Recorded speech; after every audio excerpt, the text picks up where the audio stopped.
The very first appointment, I get there and I'm literally standing outside the shop. Like, the shop is not even open, so I couldn't even go inside and sit down. Mind you, it was August, and everybody knows summertime in New York City, it be hot as hell, okay?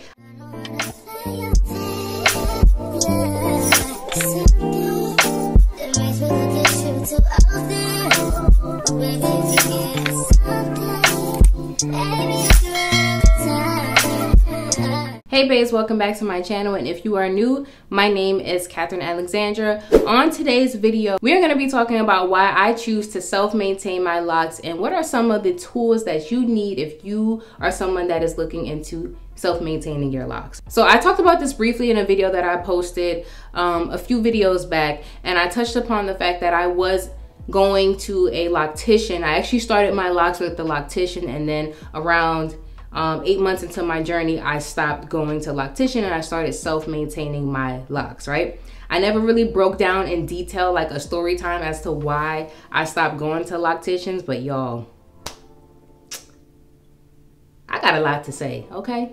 I always got a lot to say. I want to once again put a disclaimer out there that I am in no way, shape, or form bashing locticians. I do respect locticians and hairstylists and the work that they do, but you guys also have to respect your clients and their time. I went through 3 different locticians during the first 8 months of my lock journey, and 2 out of those 3 locticians, it was a very negative experience. And it was a negative experience only because they were always late. They were very versed in locks and they knew what they were doing, and if they would just show up on time for my appointments, I probably still would be going to them. But unfortunately, they were horrible with time management, and I had to just start doing my locks myself. The first loctician that I went to was actually somebody that 2 of my very close friends were going to. So she started my best friend's locks, and my best friend's locks look great. My other friend, she was, she didn't start their locks, but she was maintaining their locks from when they were like maybe a year locked. And both of them, like I said, their hair looked great. So I saw the work that this woman was doing, and you know, they spoke very highly of her, except for the fact that, you know, the time was an issue. But I decided to still give it a try. Very nice lady, took her time with doing my hair. The shop was absolutely clean. It was wonderful.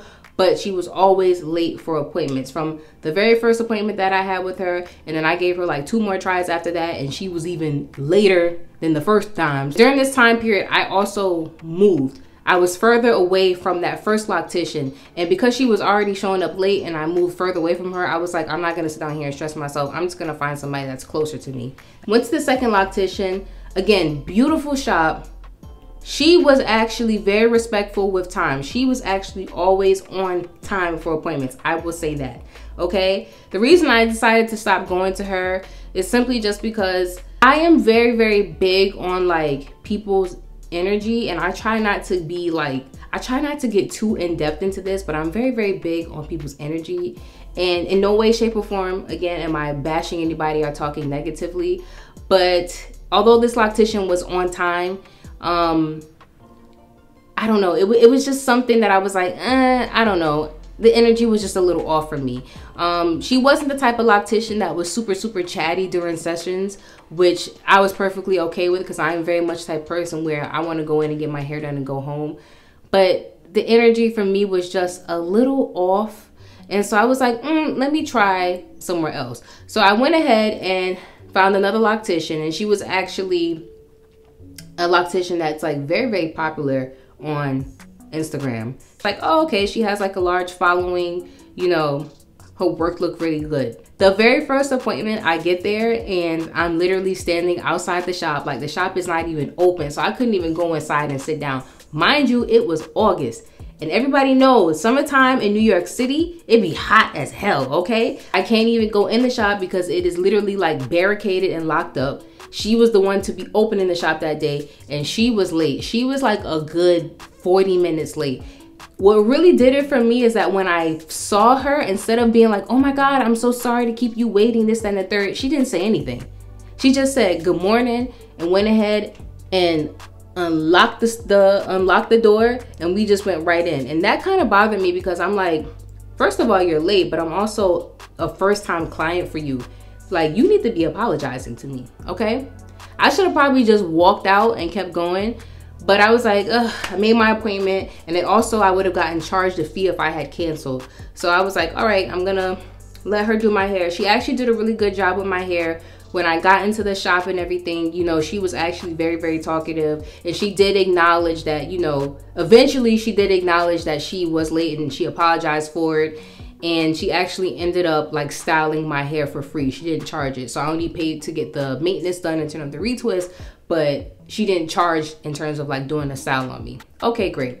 Decided to go back to her one more time because I figured, you know, maybe I shouldn't book the very first appointment in the morning. Let me try something in the afternoon time. So I tried like a noon appointment on a Thursday, and once again, she still was late, y'all. Like, I get to the shop and I'm sitting down in her chair and I'm asking like one of her coworkers, like, hey, is so-and-so here? And they're like, oh no, she's not here yet. She should be on her way. So that did it for me. After that, I was like, you know what? 3 times is charms, that's it. I'm gonna go ahead and start self-maintaining my locks. And you know, I always said that I actually would self-maintain my locks eventually, but I always said like the first year of me having locks, I would want to go to a loctician, just because I've always been the type of person to take care of my hair myself. As I mentioned previously, you know, I have always had loose natural hair. I've always taken care of my hair. So everything from like blowouts to silk presses, Marley twists, box braids, everything hair related, I taught myself how to do it. And I was always maintaining my hair myself. So it felt nice to, you know, have somebody take care of my hair for a little bit. And I literally only made it to 8 months. And I was like, well, I guess I'm gonna start taking care of my hair a little bit sooner. So that is really the story behind why I decided to start self-maintaining my locks. I know some people, they decide to start their locks themselves and maintain it themselves because they want to have this spiritual connection to their hair. And I'll be honest with you guys, before I started my locks, when I used to hear people make those comments, I would be like, what the hell are they talking about? As somebody who was going through the process of having locks, I actually am understanding a little bit more and more that spiritual journey of it. But by no way, shape, or form or means the reason why I decided to start self-maintaining my locks was connected to that. It really just had to do with the fact that I couldn't find a good loctician to take care of my hair anymore. I actually really do enjoy self-maintaining my locks. I mean, besides the obvious fact that I don't have to rely on anybody and I don't have to spend money, I do enjoy self-maintaining my locks. I've always been a very like self-sufficient type of person. I don't necessarily rely on people because people don't always show up. So I think it is good, you know, if you're somebody that chooses to go to a loctician, to still like be able to do your hair yourself, because you never know what can happen. You know, you may move and you can't find somebody, or it may take you some time to actually find a decent loctician. So, you know, it's good to learn, or at least have a concept of how to, like, you know, retwist your hair yourself, just so you can have the basics down. And we have so much information out here now between like TikTok and Instagram and YouTube that, like, you know, you have community where you can actually learn from other Black women and Black men that have locks, who could kind of teach you, like, you know, this is how it is and this is what I did with my hair and X, Y, and Z. But that is, you guys, the story time of why I decided to go ahead and start self-maintaining my locks.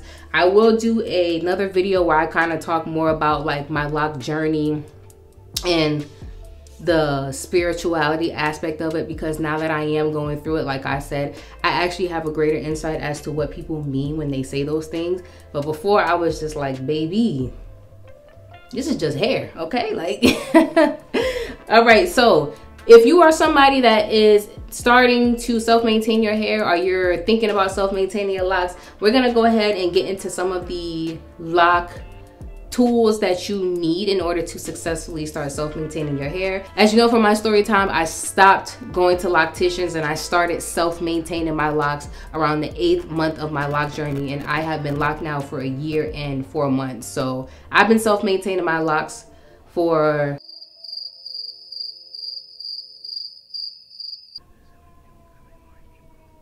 that's like 50. So I've been self-maintaining my locks for like the last 6-7 months now. And my locks are, you know, they thriving. They're doing very, very well. I'm very, very happy with my locks. They are at this stage right now where they're like shrinking. So I haven't noticed like an immense amount of like growth over the last few months in terms of length. But in terms of like my locks, actually locking and forming into locks, and it getting a little heavy, a little thickness. I'm like really happy and excited. My locks look really good. And so let's get into some of those tools you're gonna need. And I've done a previous video where I talked about some of the best products that you could use for your starter locks.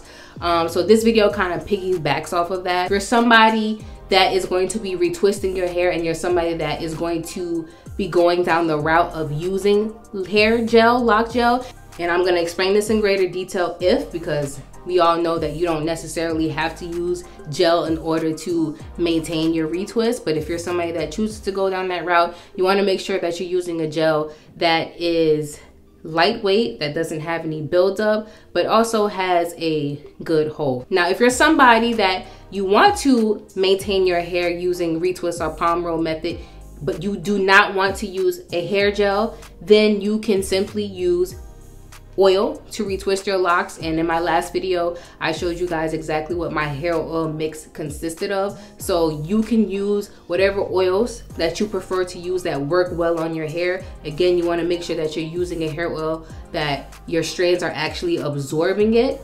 Your hair actually feels moisturized and hydrated after you use some water and use the oil to seal it in. You want to make sure that it's something that your strands are actually absorbing. The next thing that you want to make sure that you guys have on hand is a good shampoo and a good conditioner. Now, when it comes to shampoo, you want to make sure that you're using something that is going to be moisturizing but also cleansing your hair. Now, when it comes to conditioner, and these are rinse out conditioners, everybody has different views and opinions on it. There are some people who swear that you should use conditioner, other people who say that you shouldn't because of buildup. I always say, depending on your hair type and your hair needs, it is something that you maybe want to consider. Me personally, I use conditioner, especially during the winter time. My hair tends to be on the drier side. I have always benefited from using conditioner on my hair, even before locks. Definitely want to make sure that you have a good moisturizer. And I mean, if you want the free option, definitely go with regular water, H2O. Get you a spray bottle, fill it up with water, and simply spritz your hair with that, and then use your oil of choice to lock in that moisture. You can also use rose water to help hydrate and moisturize your hair. And you can also use leave-in conditioning spray. Just make sure that the ones that you do use, if you choose to go down that route, that they are water-based. So you want to make sure that that first ingredient says water. I want that moisture going in, and then always follow up with that moisture with oil to seal it in. But I recently bought these here. These are crochet hooks. And now the reason I decided to go ahead and buy these is because I had a lock that's here in the front. You guys know these locks in the front of my hair, they started off super short. Like this, okay? And you know, they've grown out to be this long in a year and 4 months, which I'm very proud of. But I had a lot of loose hairs around the lock. Those loose hairs would just not stay. And so eventually I did some research and saw that people use, you know, the crochet hooks to crochet in flyaway hair. So like those short pieces of hair, sometimes people have breakage around their lock. They use the crochet hooks to crochet that loose hair back in, because if not, it's not really gonna lock, right?